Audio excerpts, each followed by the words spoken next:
ladies and gentlemen. Thank you, and welcome to the Vandetta Records video blog. Today I'm here with the one and only Brady Adams of Brady and the Bazookas. Brady, tell us a little bit about your tunage and what got you started and why you love music. Hey, what's going on? First I want to start off with every time I see a countdown, I immediately turn into Wayne and Garth simultaneously. It's one of the first things that happens. It confuses me every time. But so I'm Brady, and like Brad said here, and I'm a rockabilly guy. I that's what I do. It is rockabilly. If you go back to the early days, rockabilly when it first started, Elvis sings in Sun Studio with "That's All Right, Mama" was kind of the birth of it. But then, when guys like Carl Perkins and Gene Vincent, Eddie Cochran, all these guys start coming out, Buddy Holly, although they broke all the rules of what music was at the time. And that was punk rock, but it was rock and roll, and none of this stuff existed yet. And I go back and I listen to that stuff, and it just kind of gets me going. That is pretty spiffy, man. That's When I had my band about 20 years ago, we changed names and we went through the whole thing. I actually had a whole episode on that. We were loosely based off of some of that rockabilly stuff. I mean, I didn't have the twanginess of the rockabilly, but as far as like chord progressions, they were 4, 5, 6 chords max in a song, big chorus, just good old fashioned down and dirty rock and roll, and that's what I played, and that's what I love. Maybe throw a harmonica in there to add some white trash to it, but other than that, it was beautiful and everybody loved it. I dig it, man. That's what it's about. It's about having your own style and your own way, and it's not about trying to fit yourself into a mold or anything. It's like you be you and do what works for you, and that's really cool, man. One of the things, the 2-year anniversary show, we had it at a place that will remain unnamed, and I'll tell you why. Because it was right in the middle of a pandemic. Apparently, it's still going on or something. So I call up the venue and I said, "Hey, I need a place to do my 2-year anniversary show." And the venue was excited. They said, "Yes, we'd love to." So we get in, we start playing this show.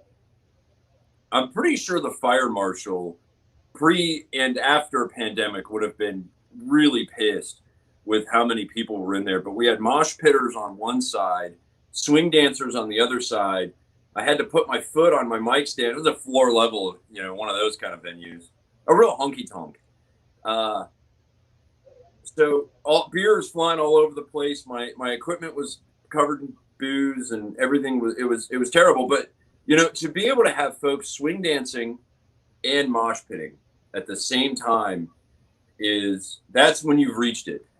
A few years ago, I opened for Reverend Horton Heat with another band I was with out of Texas.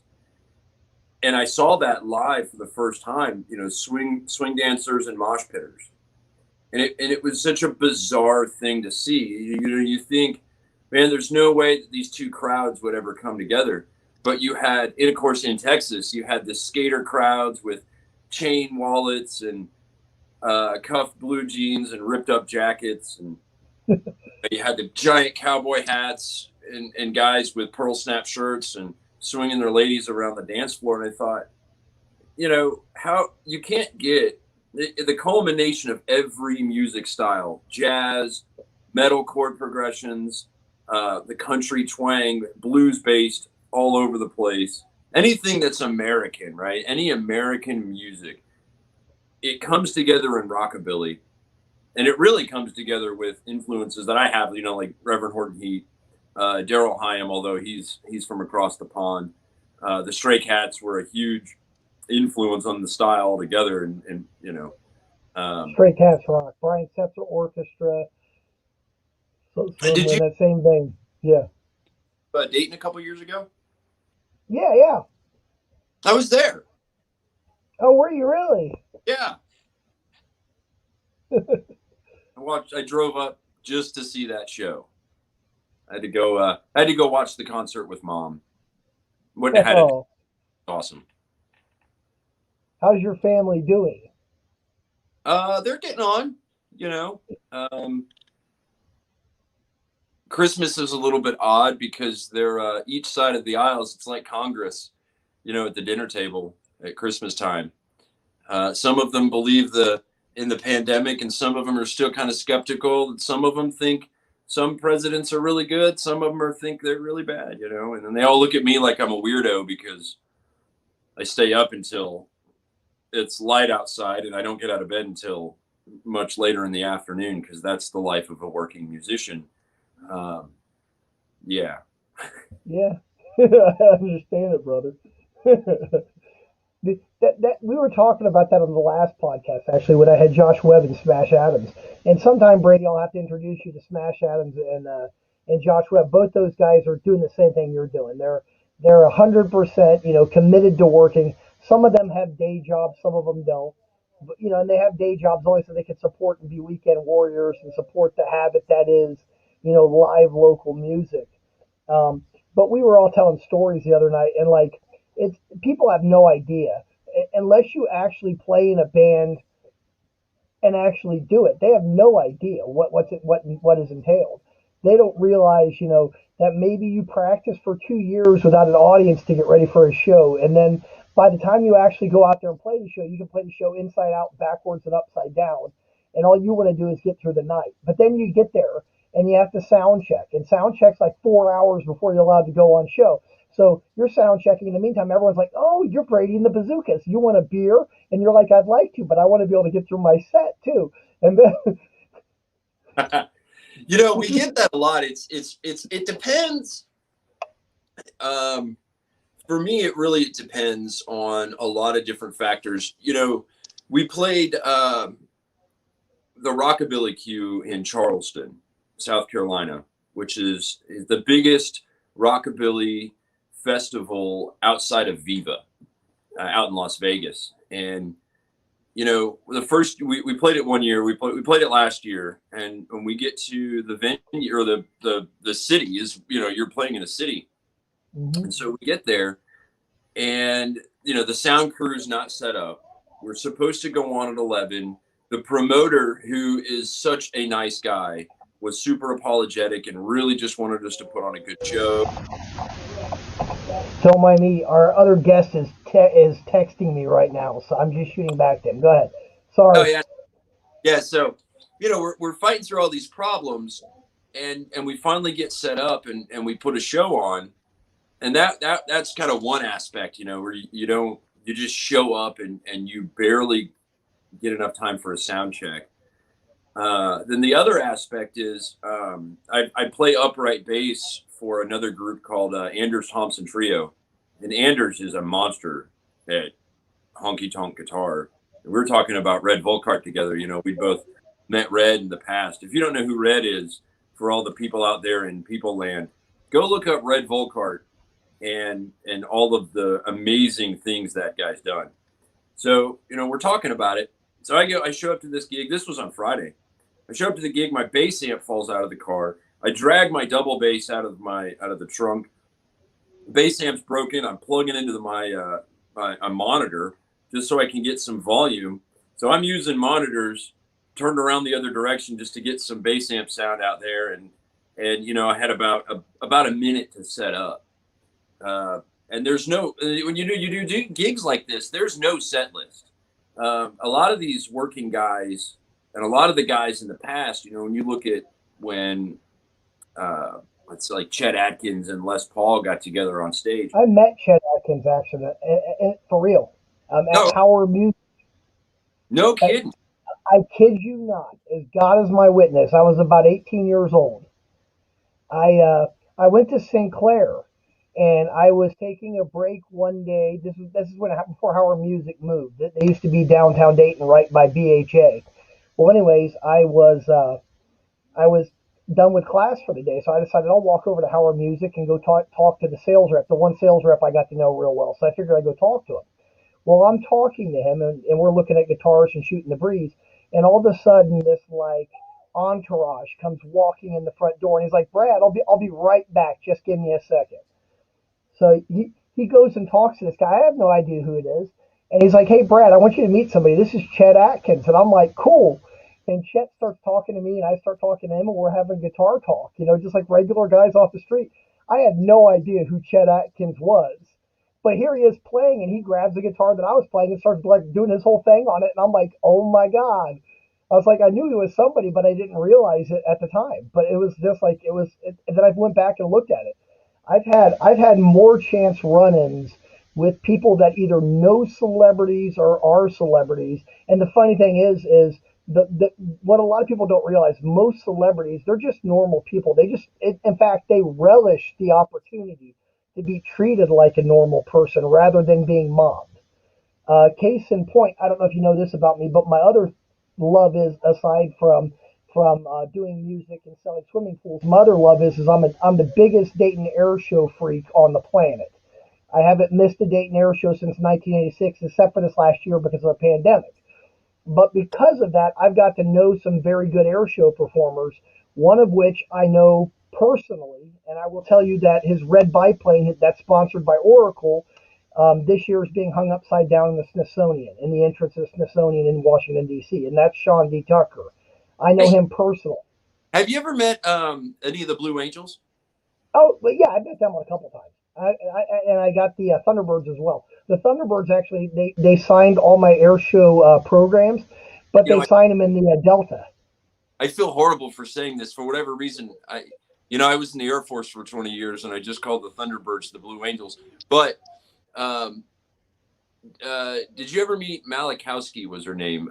Fifi was her call sign. She was the first female Thunderbird pilot. Oh yeah, yeah, no, yeah, totally. I got her autograph. Oh, I met her in Korea.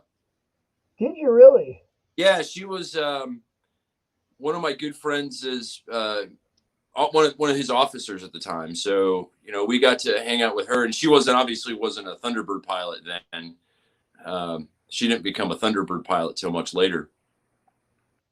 So yeah, I thought that was you'd mentioned that. I thought that was Sure. kind of No, the funny thing about Dayton is, and this is, you and me, we grew up next door to each other. We grew up in Vandalia, so I'm sure you heard the talk, which is if you live in Vandalia, everybody in the city of Vandalia says, well, why would I go to the air show? I can sit in my backyard and watch it. And right. what they don't realize is until you actually get in that show and actually go up to that show line, they have no idea about the risk that these pilots put themselves through in order to put on a good show, and the risks they take. I mean, they rehearse it. I will tell you, one of the highest, coolest memories of my life was back in 2010. I actually got to fly with Sean Tucker in the press plane, and I pulled 5Gs. Now, if you go to my personal Facebook page and scroll down to 2010 and look up my flight with Sean D. Tucker, you'll see it. It's right there. He actually that same year he asked me to actually run his Facebook page. So that's how I have a lot of the contacts that I have. It's just meeting people through, people that were friends of Sean or became friends of mine. But Did it's really, really cool. you did that? What's that? Did you throw up everywhere when you did that? No, actually, I did great. I I, did I not. did. So I was a TAC P for 20 years, Sure. and part of what they do is they're like, hey, we're going to put you in the back seat of an F-16D model, and we're going to fly a CAS mission. And I thought, well, this is fun. Okay, we'll do that. And I'd raced motorcycles, raced cars, drove really fast, jumped out of airplanes. I was, had a few jumps. Flew in Kiowas. I got to left seat ride in a Kiowa. But I got in the back of this F-16, and it was probably, I would say, the worst experience I've ever had in my life. 6-ish G's and combat maneuvers. I just threw up for like 2 hours. And, well, They probably fed you really well too before you went up. no, I had a Snickers bar and like an apple juice or something. I'm like, That was the problem. Sean man, actually told me before I flew, he said, make sure you eat something good like a couple of hours before you fly. He said, because if you get up in the air and you get sick and you have the dry heaves, he said that's far worse than having stuff in your stomach. He actually told me to eat, believe it or not. So I took his advice, and he was right. I didn't get sick at all, but I did hammerheads, barrel rolls, loops, did the whole thing. Halfway through the flight, he gave me the airplane, and people talk about hairpin steering in a car. Let me tell you what, a purposely built aerobatic airplane is like the most hairpiniest sensitive controls you'll ever have. If you move your wrist a quarter of an inch, the entire airplane is upside down, flipping all over the place, and you're like headed towards the earth. So it's pretty crazy. You know what? It looks like we actually have someone tuning in. Let's see who this might be. We have several people turning in. They're leaving comments. We had some difficulties there, but I think I'm back and good to go. Oh, okay, cool. Oh, good. The guest sounds clear. Okay. Yeah. So I share this channel with Lamont Stewart. He was the one that actually started this whole podcast. That's who's tuning in right now. He's leaving comments. He's giving me advice. No, Thank you. You sound like a robot now. Yeah. You sound like a robot this bad. What I do? What do we do? Oh, I don't know. Here, let me try this. Let me try cutting my gain back a little bit. Is that a little bit better? Can you give me a thumbs up if you hear me good? Yeah. Oh, yeah. Totally. You're good. Oh, good. Yeah. No, I can hear you fine. It might just be your speakers waffling, or it could be anything. You sound fine. Do I sound okay? Yeah, I can't hear you at all. Okay. All right. No big deal. I can hear you. So. Do you want me to do a song and dance in case, maybe, I don't know. Sure. Try and play. I can. Okay, hang on. I can totally hear you. I don't know if you can hear me. You're good. Do that? Yeah, you're good. Okay. It's all right. Ladies and gentlemen, the Wonders. I can hear you. The Wonders. Ladies and gentlemen, I'm going to throw the camera now onto Brady Adams with Brady and the Bazookas here. And we're going to give him the solo layout treatment here. So hold on. Do this. And we're going to go over here to Brady Adams. There you go, Brady. The stage is yours. All right, we're gonna try to make this happen.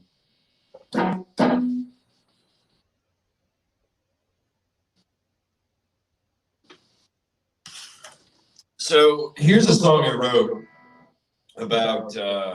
This was off the second EP, and I wrote this one because I was, I just recently retired from the Air Force. And I was kind of tired of working, I was beat up, and I wrote this song about being hurt and having to get out and do more things. So we're going to give it a go. Looks like we're, it looks like we're still alive. Brad's going to come back on. So let's give this one a go and see what we got.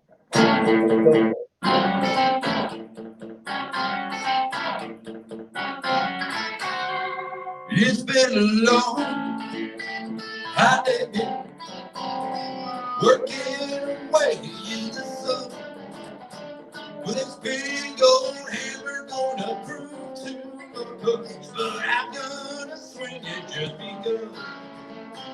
Let's swing, put that hammer down and swing. Don't you know what I mean? Let's swing. Well, I'm breaking my back, working away to suit me. Well, I like to lay down and relax, but I got the feeling nice and sweet. Well, let's swing, put that hammer down and swing. Don't you know what I mean? Listen. Will you say too old to live the dream? But I'm not too old for this hammer I swing. I'd like to shake it till the chariot comes. I'll keep on moving all night long.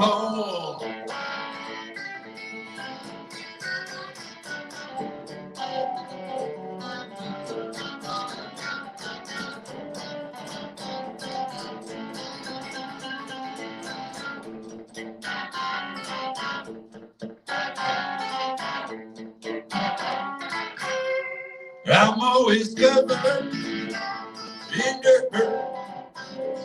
That's how it feels to me. But I wipe the sweat from my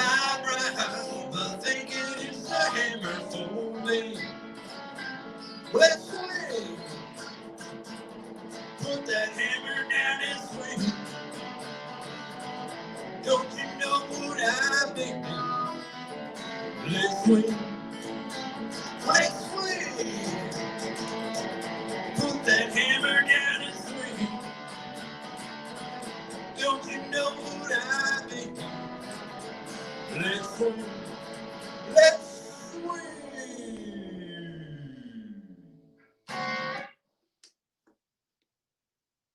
I did.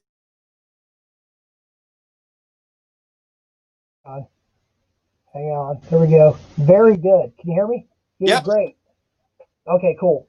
I don't know. Sometimes just the audio in this gets kind of goofy. So it's a free platform, but it works. Right now, I don't know if you know this, but we're actually streaming not only to YouTube, we're also streaming to Facebook all at the same time. So we're doubling up the audience. Nice. Yes.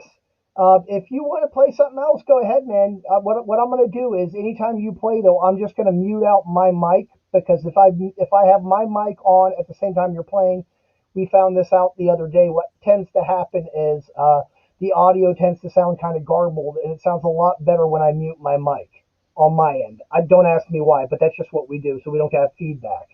But if you want to play another song, go right ahead. Tell us what it's about and go for it. I was really enjoying that. You're doing really good. So I'm going to make myself small here, and you got the stage. All right. So here, I'll tell you this one so I don't have like slapback. You know, rockabilly guys all have slapback. I wrote this song, which I'll probably mess up. I'm a bit out of practice. So I live right now in Savannah, and right down the road is a place where Henry Ford used to live, and we have a road called Ford Avenue. And I thought, man, it would be really funny if I wrote a song about my Ford dying on Ford Avenue. Well, sometimes art or life imitates art, right? And I had this really nice family heirloom classic hot rod that burnt up to the ground not too far from where I wrote this song about. So, yeah, that happened. I got out okay, but now I have a story about a car that burnt to the ground and a song about a car that burns to the ground, and it makes for a good blues song, right?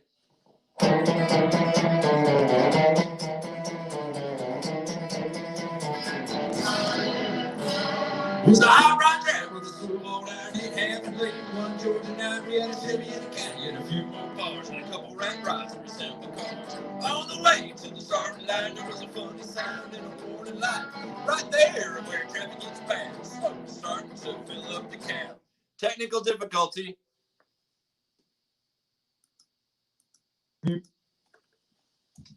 My Ford died on his avenue. Henry B. Pearson, he only knew. I shed a tear when that car went too soon. My Ford died on his avenue. A pretty little thing's gonna flag a lady 17 up the start of this street race. What's missing most from this car drive was a blue black trouble, a Ford flathead. Pushing off into a ditch. Drivers are honking, their knees pissed. Thought sudden hospitality kicked in. Got no help in the intersection. My Ford died on his avenue. Henry B. Pearson, he only knew. I shed a tear when that car went too soon. My Ford died on his avenue.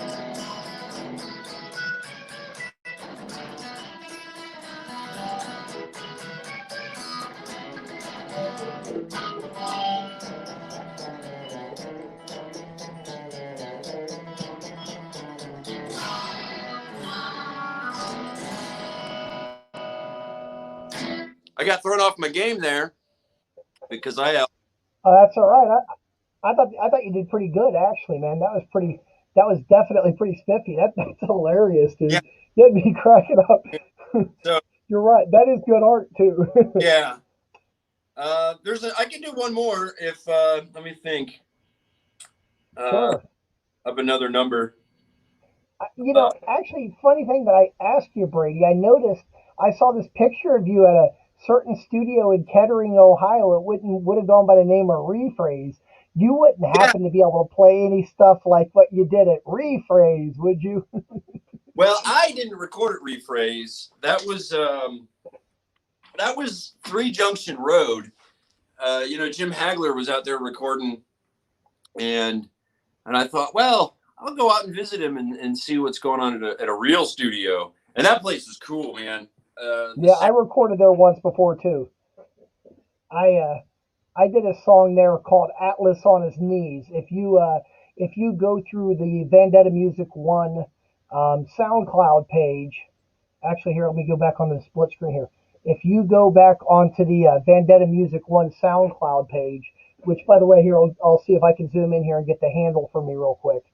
So all of our social media handles go under Vandetta Music One. I'm sure you guys can all see the social media sign right here, Vandetta Music One. So that's our SoundCloud, Audio Mac, Facebook, Twitter, Instagram, YouTube. Everything is Vandetta Music One. And the website is vandettarecordsdayton.com. Anyways, enough for the shameless plug. We'll go back to bring Brady back in the shot here. But anyways, as I was saying, I had a project a number of years ago after my band, the Jaded Lights, kind of fell through. And I kind of did, it wasn't really a solo project, but what I wanted to do is I wanted to push myself into a different musical direction. And I wanted to see if I could do stuff that I hadn't done before musically. I just really wanted to do, I've always been kind of like a big fan and like prog rock and like epic rock, stuff that tells stories. You know what I'm saying? Not to say that rockabilly doesn't, but prog rock, there's just a way the whole thing unravels and it tells like a story, or like rock opera, like the Who when they did Quadrophenia. I love that because it's got so many different layers and such a big thick sound. So I kind of wanted to do not really a rock opera, but more like a progressive rock concept album with my band TU-144, and the album was called Opus of the Unconscious Mind. You can actually still get it out on Amazon if you want a copy of the disc, or if you just go to the SoundCloud account Vandetta Music One, you can listen to the entire thing. But anyways, one track that I recorded there is I did one called Atlas on His Knees, and it's just about can you overcome whatever's holding you down at the time. That's basically what it's about, but it fits into the story because the entire album, if you listen to it from beginning to end, there's some narration in it, and it tells an entire story. And there's all these crazy sound effects and drones, and just it's a really cool album. But I worked my butt off on it. That's when I learned how to layer vocals and how to layer harmonies and how to layer guitars, and that's what that album was all about. It was how much can I push myself musically and bring in a bunch of different instruments and backgrounds to make it sound as big and as lush as possible. And that's kind of what I did on that album.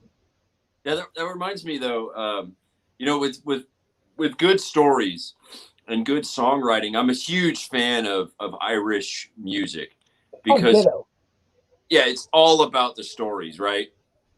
And so there's some stories in songs that I write, but it's funny, occasionally, and I do a lot of solo gigs, but I also do a lot of solo like singer-songwriter shows. Okay, well, let's say a lot, but occasionally I get out and do some singer-songwriter shows.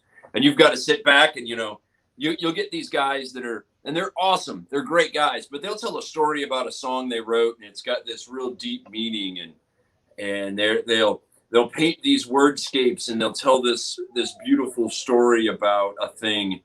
And I kind of sit back and go, what's the song I did on one of those was I did a song Little Country Girl, which was on the second EP, and Little Country Girl is about my wife not wanting to live in a big city anymore, and that was it. And then I'll get up and play rock and roll and do a lot of like heavy playing. And it's funny because when you listen to go back and listen to Jim Heath play guitar, or Brian Setzer, or any of a lot of the rockabilly guys. I mean, of the big names, you listen to them, and if you were to crank the gain up on all their amps, it would be metal, right? Yeah, but totally. It's very clean. It's very notey. It's a lot of hybrid picking, and that's what gives it a lot of that characteristic. And so when I get up and play, and everybody kind of, or they'll, whatever. I'll play, and they'll kind of look at me like, boy, what are you doing in here? This song, right? Why are you in here? So it's a lot of fun to do because it's totally different than what every other singer songwriter does. They just, well, at the acoustic guitar, I was forced. I say forced, but somebody asked me. They were like, "Hey, I'd love you to come do this songwriter thing, but we're all playing acoustic guitars tonight." And I was like, "Okay, I guess." And so I brought my acoustic out and I strung it up with tens and played it like an electric. I'm like, "I'll show you. Take that." Anyway, it's a good time. That was telling me that's like Smash Adams was on last time, and he was talking about how he had to do a gig out in Nashville, and he said a lot of times out in Memphis and Beale Street and that, and in Tennessee in general, out in Music City, he's like you go out there, and he's like they have all these big production companies pay. They buy an allotment of tickets, and your job is to get people to show up and try and come and show up, even though these tickets are already sold out. And they have all these. You show up with like your equipment, and then they're trying to run your equipment. And he was telling me he's like we got stuck playing this one show, and he's like whoever was running sound had no clue, and he's like my vocals were like and this lady's like, "You're getting paid to practice." He's like, "Yeah, I'll show you paid to practice." He's like, and then they wanted us to do 3 1 hour long sets, and they hadn't banned cigarette smoking at the venue where we were playing with, so I knew my voice was going to be shot.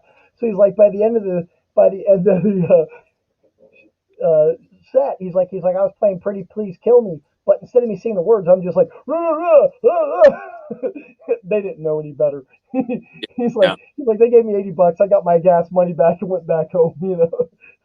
yeah. It's funny. There's a few places that I will avoid, and that is Nashville. Right now, Memphis. I avoided Austin because it's just so oversaturated, and as a musician, as an artist, you've got no buying power, even as like a big name. And the other problem is, and I run into this problem a lot when you go into venues that run your own sound.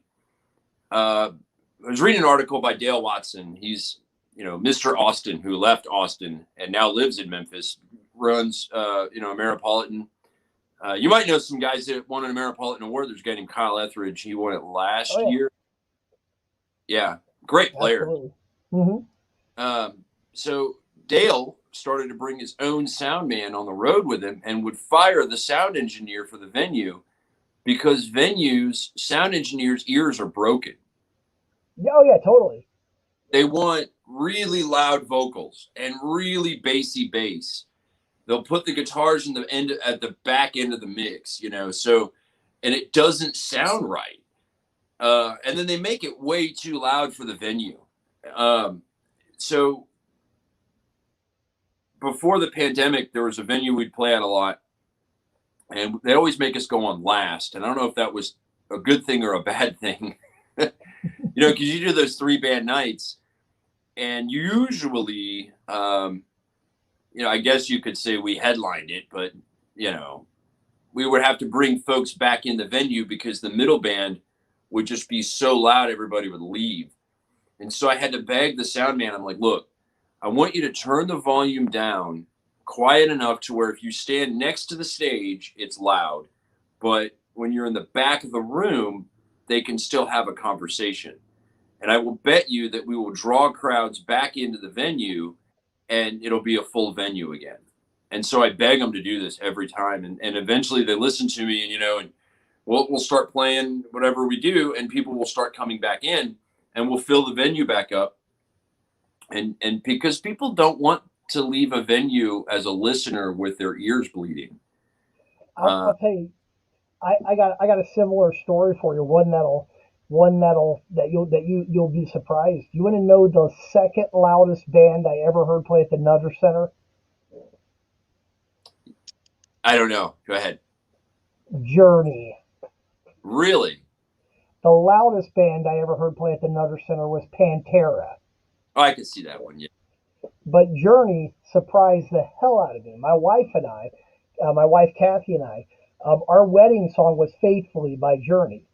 And a couple of years ago, Journey was headlining, and they had that new singer, and they were the main act at the Nutter Center. So I got us good seats, and we went there, to dance to Faithfully or whatever.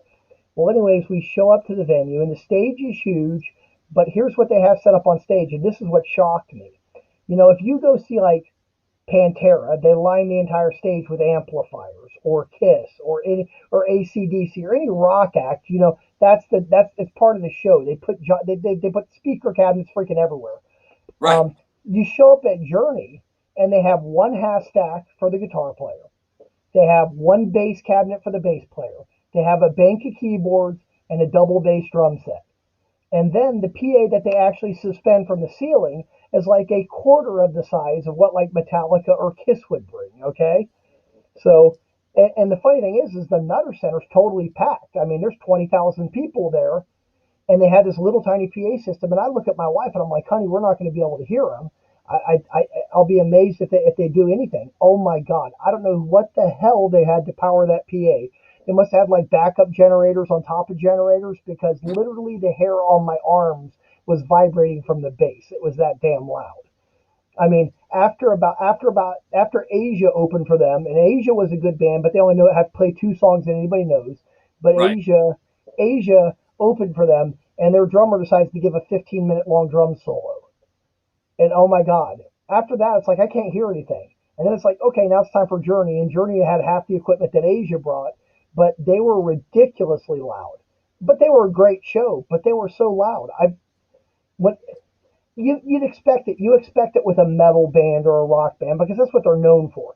Like when I saw Pantera, the thing that makes Pantera loud, if people didn't know this, is their drummer Vinnie Paul. His whole drum set, he's got like a 5-piece drum kit, but then he's got like 32 cymbals, and they have a microphone pointed at every single cymbal. So every time he hits a cymbal, it goes, like, oh, okay. And then on top of that, Dimebag Darrell plays a step lower. His guitar's tuned a step lower, and he uses fatter gauge strings.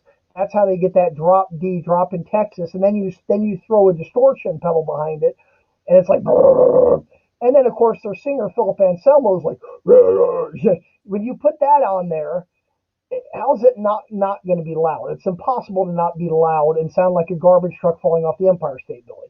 That was Right. Pantera. It was funny. That was also another funny concert, though, because actually Black Sabbath was the headliner for that concert. So Pantera opened up for Black Sabbath with Ozzy Osbourne. And it was hilarious because there were guys like my dad's age that were there to see Black Sabbath. And I was a kid that grew up listening to Pantera. And these guys are like, they're like 70, 50, 60 years old. They're like, oh my God, man, Sabbath is so loud. Have you ever seen Pantera? What do you know about Pantera? I'm like, you see all those chairs down in front of the stage there? They're like, yeah. I'm like, you better hope they're tied down. He's like, Yeah. why is that, man? I was like, just watch, you'll see. And I kid you not, anyone that went to the concert, that went to the Pantera Black Sabbath concert back in 2002 at Nutter Center will vouch for this fact. A melee right in front of the stage. It goes freaking nuts. Chairs go flying everywhere. The whole front of the stage becomes a mosh pit. And somehow, some way, a prosthetic leg ends up on the stage. I Nice. kid you not. And Philip Anselmo, who's the front man for Pantera, was like, bring me the boy that belongs to this leg. And all of a sudden, they get the kid without his leg up on stage, and he's hopping on one foot. And he's like, come on, boy, walk. And they're just like tearing it up. It was awesome. It was just nonstop, like crazy rock and roll. Whether you're doing rockabilly, whether you're doing metal, the trick is to put on an entertaining show. Because if you put Oh on yeah. an entertaining show, people will spend money and they'll give you money. That's really the trick. If you can entertain people, that's really more important than musicianship or any other sort of trait. And it's true. Now, if you're a good musician and you can entertain people well, then you've got some magic. And then if you can market yourself and do those two things, so all those three things, then you've got a party. Yeah, I've seen a lot of shows. I think the loudest I ever saw that was just painfully loud, and it's not the band's fault. Reverend Horton Heat doesn't travel with a huge crew. It's the three members of the band and like a couple of dudes, for the most part. And so they rely on like the sound engineers from the venue to run their show.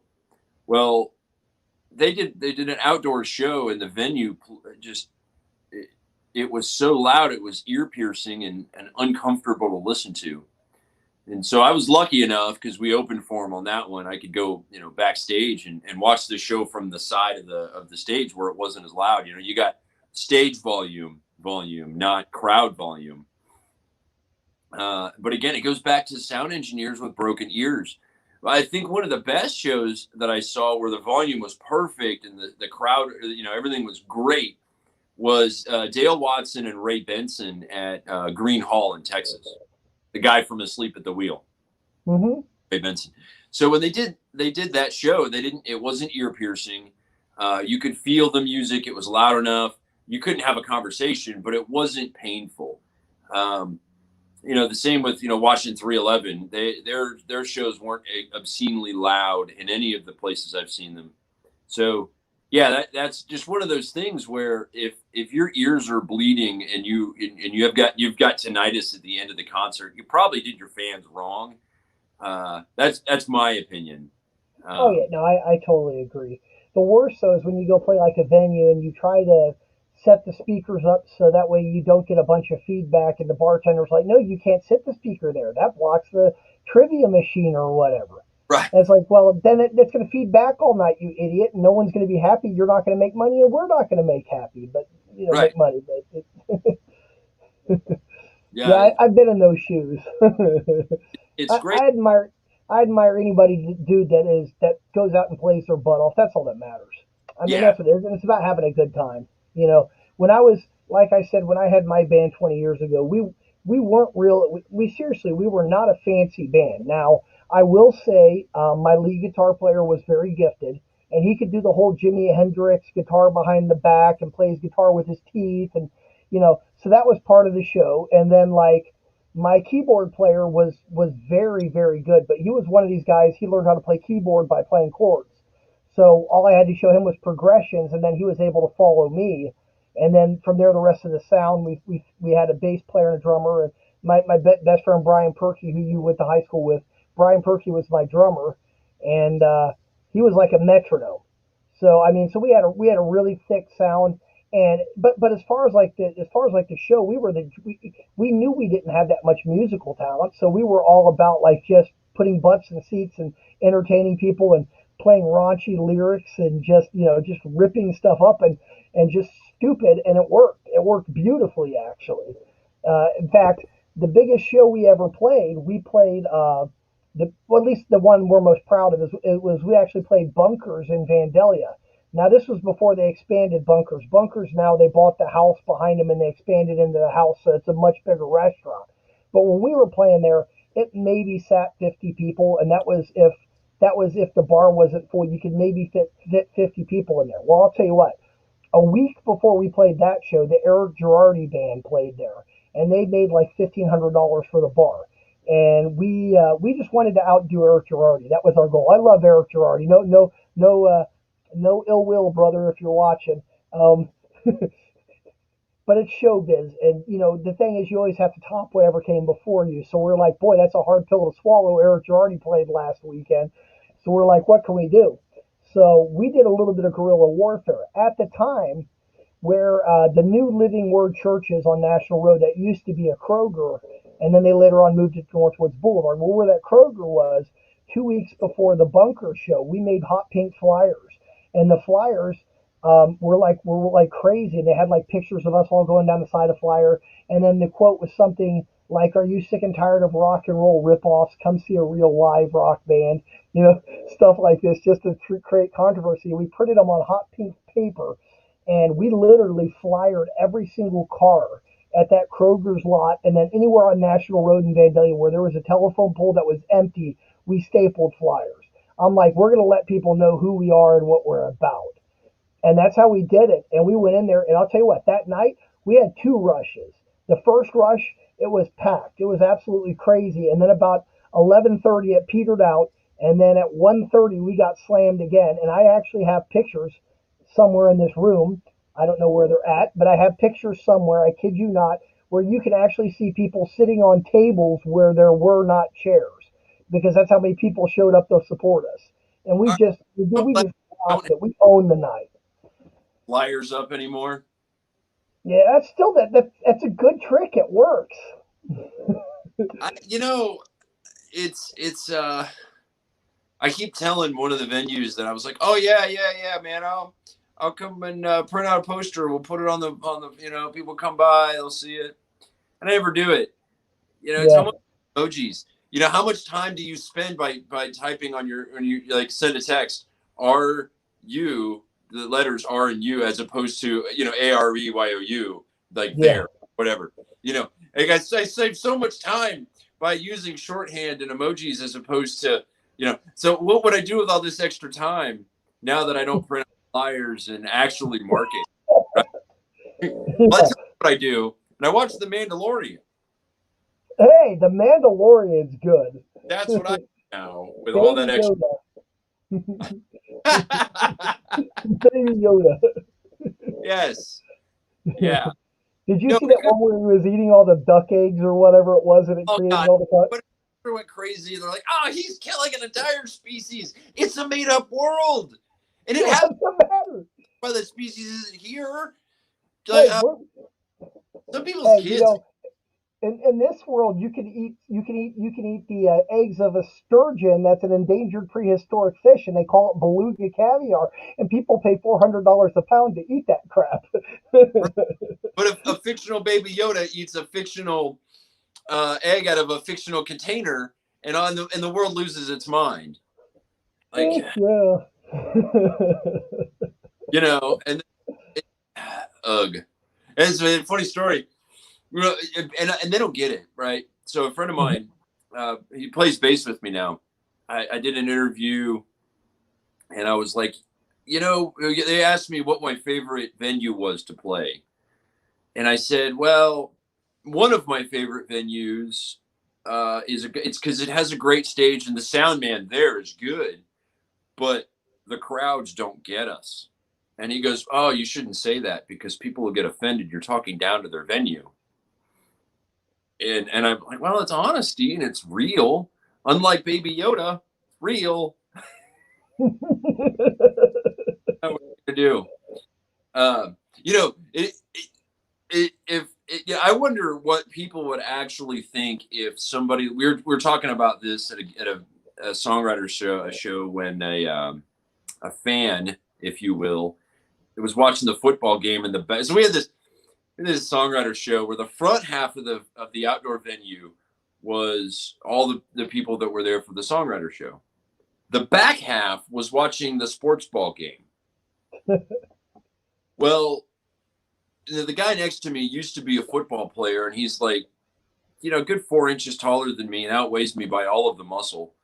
So he's playing this like sweet country song. He's a country boy. He's got a big country cowboy hat on. Great dude. His name's Levi Moore.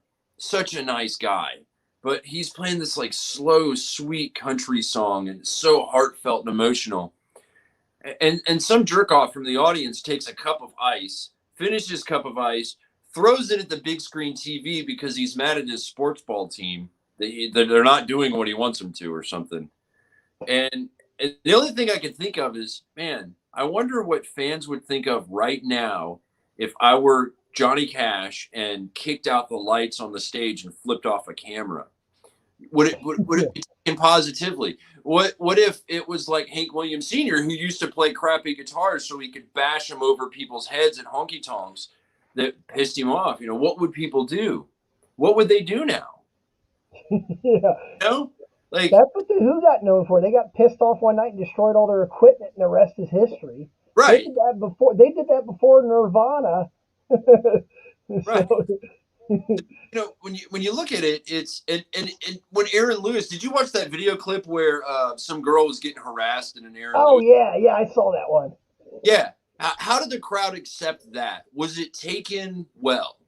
And Aaron Lewis was absolutely in his right mind for doing what he did. but it didn't come off that way from the crowd's perspective. And then watching the video, it didn't feel like people were didn't necessarily have his back. People don't have anybody's back anymore. That's the sad thing. Speaking of Aaron Lewis,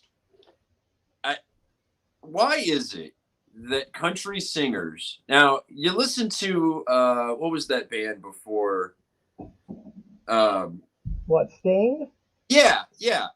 So when he sang in Stained, he was not a country guy, No, right? but he was trying to sound country though. He Was he? whined a lot.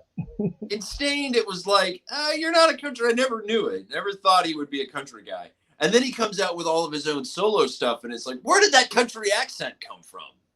Very Yeah, similar to guys like Kane Brown, where Kane Brown, he gets lost on his own 30 acres or something outside of Nashville.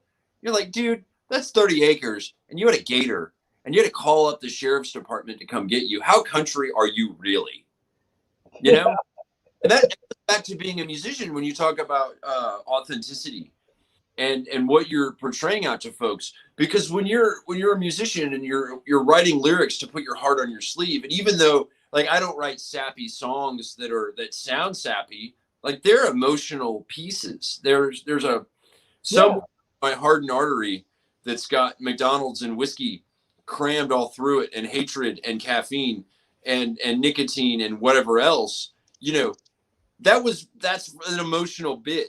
So when I write a song about, I wrote a song called "Get Back to My Baby," which is really about being overseas and going, man, I really just want to get back to my baby so I can get laid.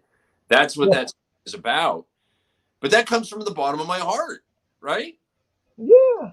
And that's very authentic.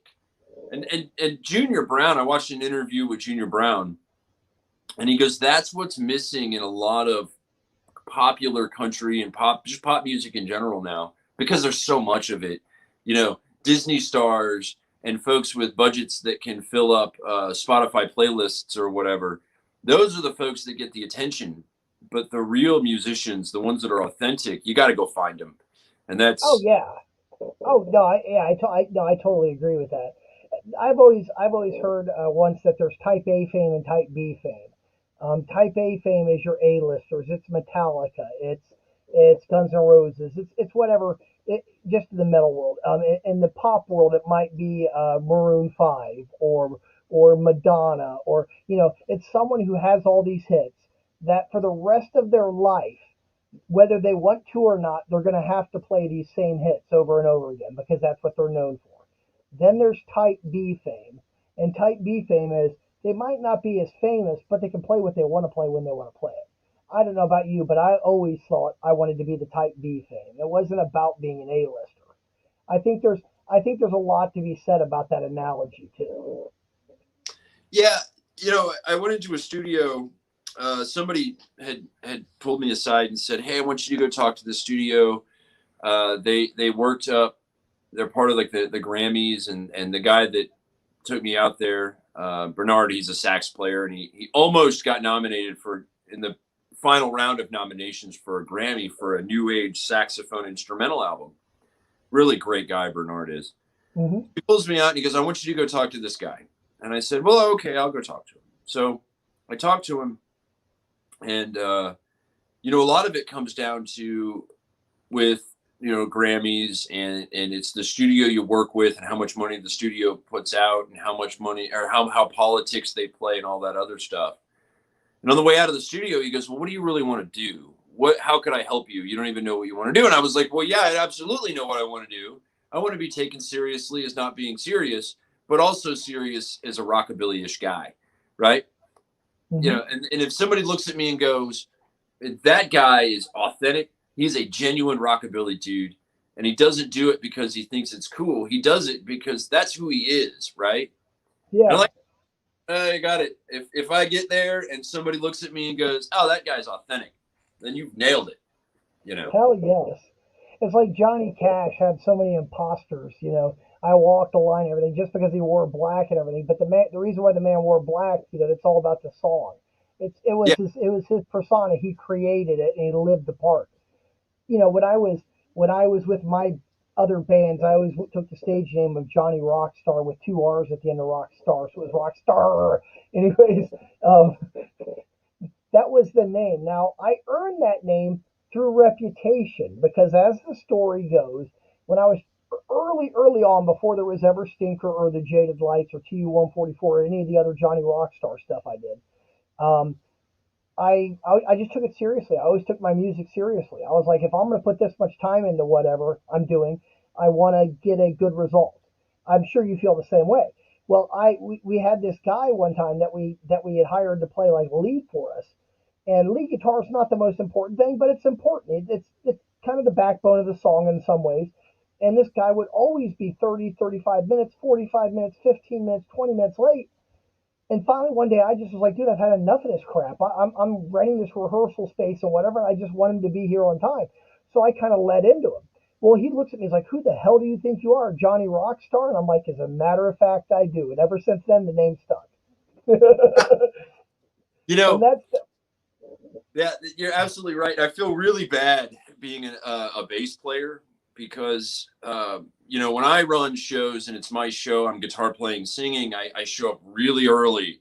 Or if it's my band, I rehearse in my studio. But if I'm a backup guy, a side man, I'm like, I got to be there on time.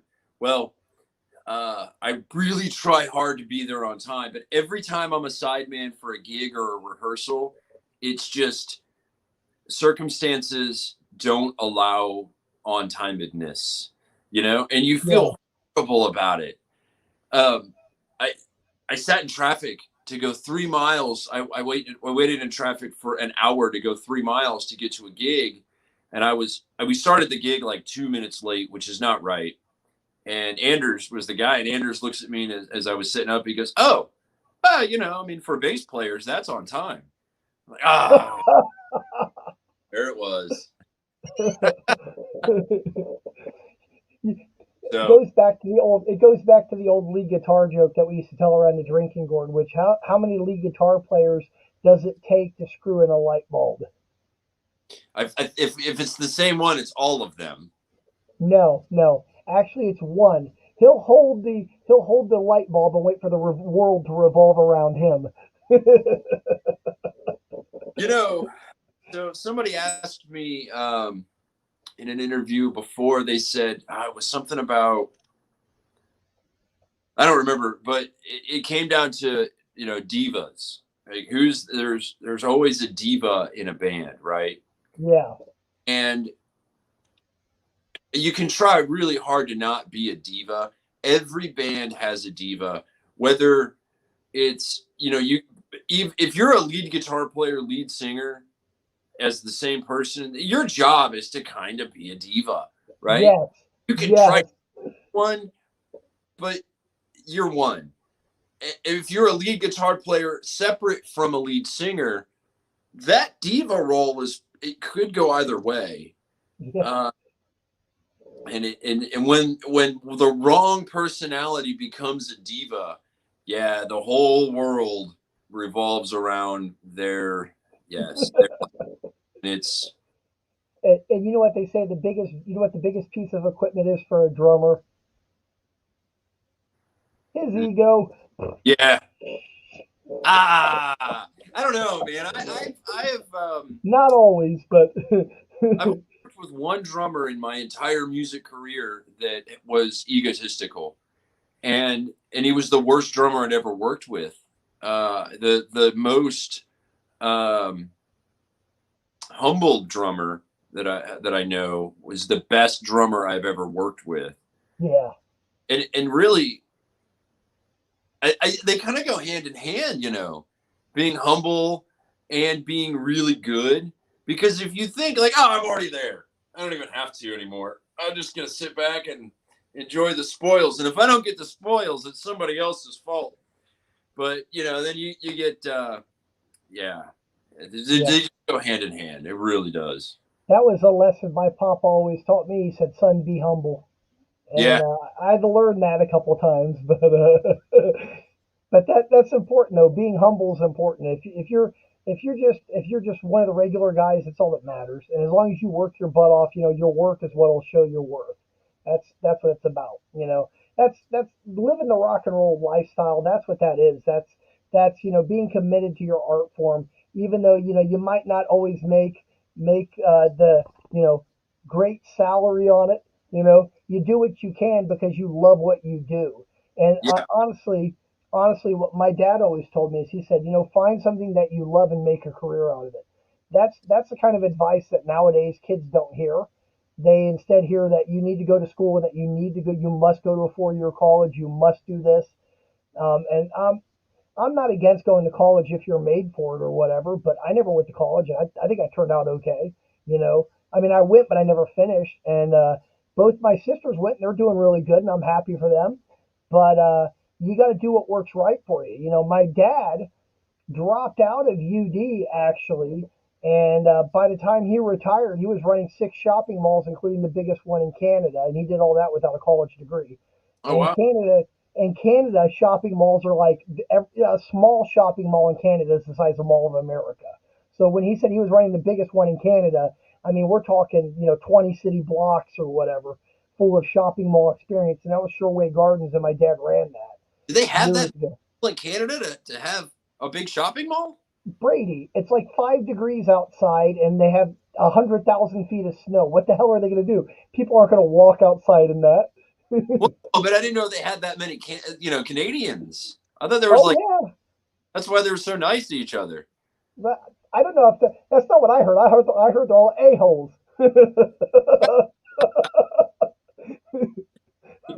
Well, I I guess don't know. I'm joking. I don't know. There's probably a Canadian on here right now. Oh, that guy called us an a-hole, eh? You know, yeah, you know what?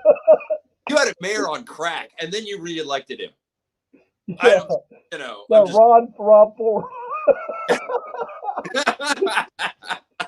Oh my God. uh, I That's called, times in the Air Force, and it was, of course, well after basic training and stuff, because Air Force basic training was stupid. I was humbled by sometimes it's by some unlikely source you get humbled by, but I almost got physically humbled by some special forces guy. I did get humbled by a Navy SEAL once, and he told me that if I the next night, if I cuddled up to him again because it was cold outside, he was going to stuff me in a ball in the bottom of a sleeping bag and throw me over a cliff. And I believed him, dude. But a really cool guy. He told me, so I met up with him for breakfast one morning.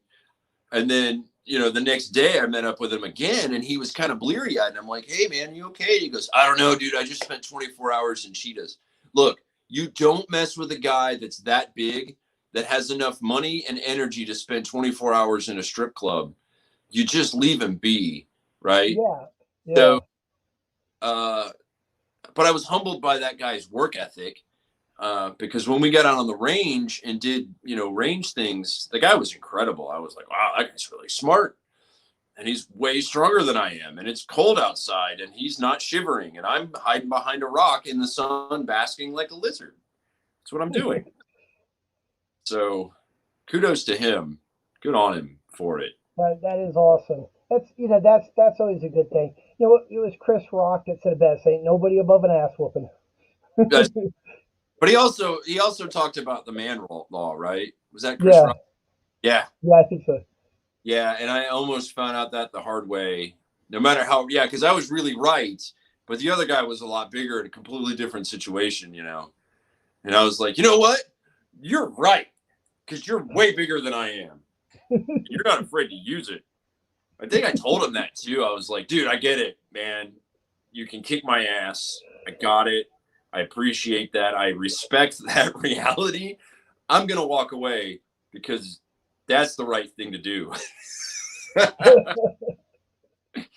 That's hilarious, man. Another really humbling experience is a bad show. Man, I tell you what, or like a gear failure in the middle of a show, or when you play a show, just all these experiences you have, and it keeps you really like normal, and it keeps you trying hard. Can you imagine going like an entire music career, gig after gig, never missing a note, but then never like pushing yourself to miss a note, write a different song, or get outside of your comfort zone to say something different, right? Again, art being subjective. Um, and as much as I don't like the guy, obviously I've never met him, but John Mayer irritates me to no end because there's a guy who was able to write smash hits and then, hang out with super hot famous women and then get his own guitar made for him by Paul Reed Smith, which they still swear is not a Strat ripoff, but okay. Yeah. That's what they want to say. But there's a guy who, hey, he was able to reinvent himself into being what the blues player is he wanted to be. And so somebody like that, he probably is both humble and then humble brags a lot because of his Grammys or whatever he's won. And touting his own $3,000 Stratocaster. Yeah. But That's just Paul Reed Smith. You can't get anything less than 2,200 on Paul Reed Smith unless it's a rip-off Santana SE. right. Yeah. I took one of those Facebook quizzes once, right? I was playing a Telecaster. Tellies are great guitars. If you don't have a Telly, man, you need one. I got a Mexican. I was thinking about that. Yeah, no, they're great. I got a Mexican Telly that I played for about 4 years touring all over Texas. They're built like a brick. You can beat them up. You can drop them. They don't tear up. And if you turn the gain up enough, you can still get good rock and roll sounds out of them. Well, I was kind of torn. I played a bunch of Gretches that just didn't play right. And I was like, man, I'm going to take a Facebook quiz or like a what guitar are you quiz. And I typed in all the stuff honestly on this, whatever, finding out what kind of potato I am.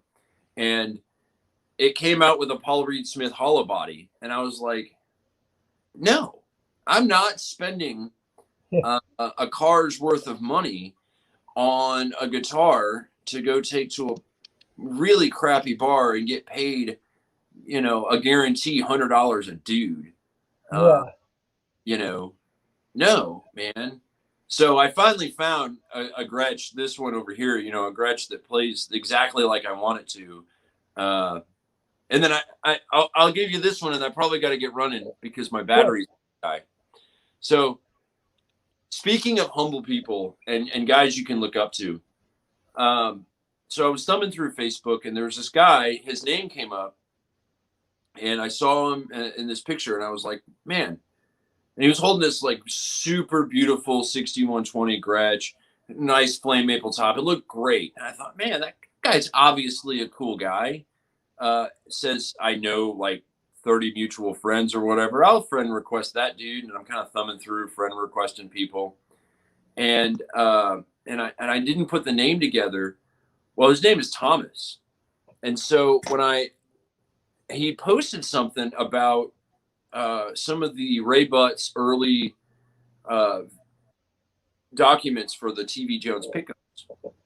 And I was like, wait a minute. That's TV Jones. I was like, I friend requested TV Jones. I didn't even know. And so I had to message him and say, look, man, I didn't friend request you because, I buy your products all the time. I friend requested you because you had a great, cool guitar in your profile picture, and he was super cool. And we kind of talked about it for a few minutes on Messenger, and I thought, oh, that was really nice of him. What a great guy, Yeah. I was gonna tell you real quick before you get off here, my cohort that runs one of the other podcasts that we run. So we do several different podcasts. This one right here we actually call the Vandetta Records Music Blog. So when you sign off, you'll see the background. But Lamont Stewart does a little bit more high energy, kind of silly one if you'd want to do it. He's been getting a lot of really big requests, and he does one called Talking Time with Caffeine. If you'd like, he'd like to put you on the air. He just sent me a message. Yeah. Sometime. Okay, cool.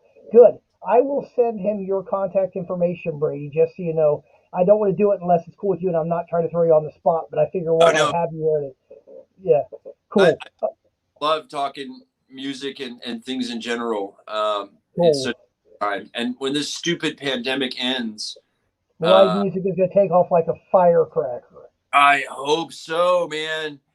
I played the tumbleweed with a guy named Brian Holenfleck. Mm-hmm. Cool guy, man. He's a cool guy. He's a great player. God, that guy's so good. And I was pissed though. He checked in at the Aztec Theater in San Antonio, and so I was calling up all my Texas peeps, like, dude, you got to go check out what this guy's doing at the Aztec.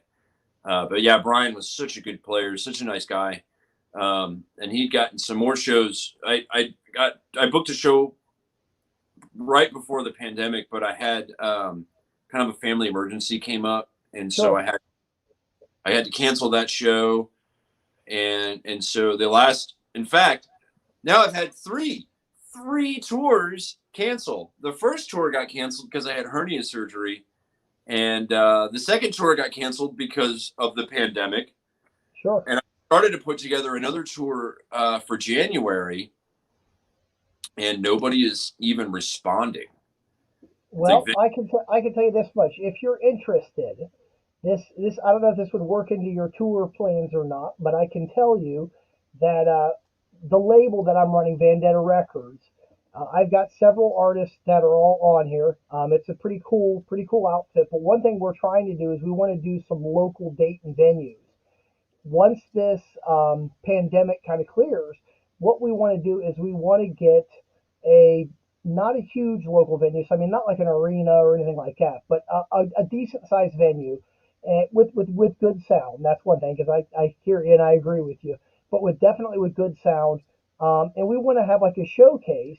And one thing we're going to do is we're going to try and get some nonprofits involved, to where maybe if you make a donation, you get a discount at the door to come in, or something like that. And we want to live stream the whole thing. Would you maybe be interested in that? Yeah, just give me a date and I'll be there. Okay. Okay, cool, totally. It's I don't have, like I said, right now everything is still, it's still very very, sketchboard, ideas. We're still working stuff, but we are definitely wanting to do something big, and I'm trying to put Dayton back on the map musically. The two guys I interviewed last, Smash Adams and Josh Webb, both those guys are phenomenal players.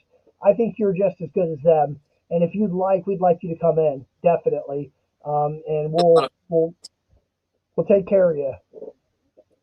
Right on. Well, hey, it was great talking to you. Thanks for having me on. I hope your viewers enjoyed it. Maybe Oh, they. sure. Oh, I'm totally. They did. I'm sure. I am absolutely positive, man. This sometimes if they don't show up right away, they'll come on later on. And this one we didn't have much time to plan for it. We just kind of literally did it like with a day's notice. But if I have like a week to get ready, I can really actually make sure people tune in. Lamont on Lamont's show, Talking Time with Caffeine, he actually has quite a crowd that follows him because of the way he does it. He actually he'll block it out on a certain time, and he'll say, "This is when, if you want to do it, be here at that time." And he always, like, he did a show with me before, and we had over 400 comments. So it's exposure when right now when nobody can seem to get exposure because everything's shut down. So it's a good thing. It still gets it out there. Oh man, I won't name the names, but I'll leave you on this one.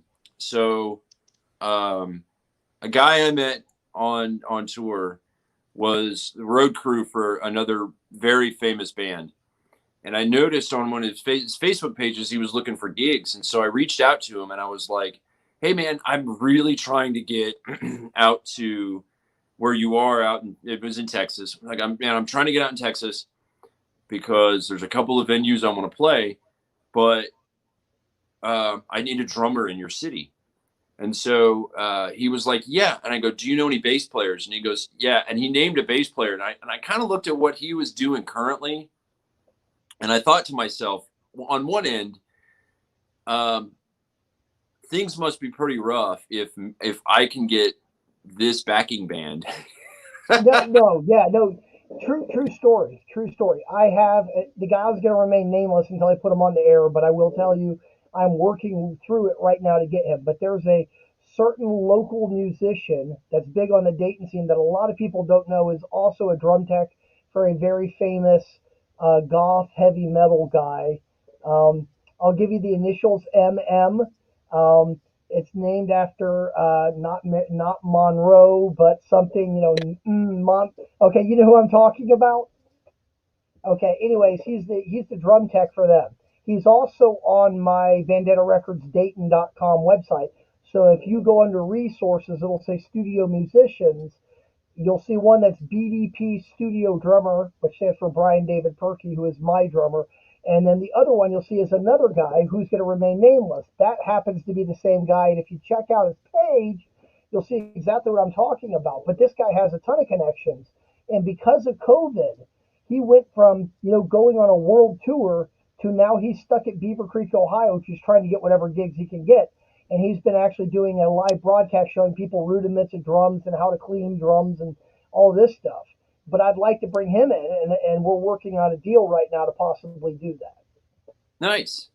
So I Well, will tell you, we have a lot of probably influence. could die before we can Sure, get through this thing. So I really appreciate you having me on. Reach out to me anytime. absolutely, absolutely, Brady.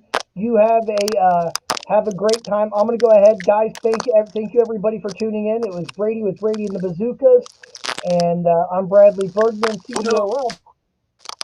I can't hear That's you. okay. You're good, dude. You're all good. He's losing it. It's his battery's dead. But thank you all for tuning in. Brady, thank you so much. We See ya. appreciate you taking time.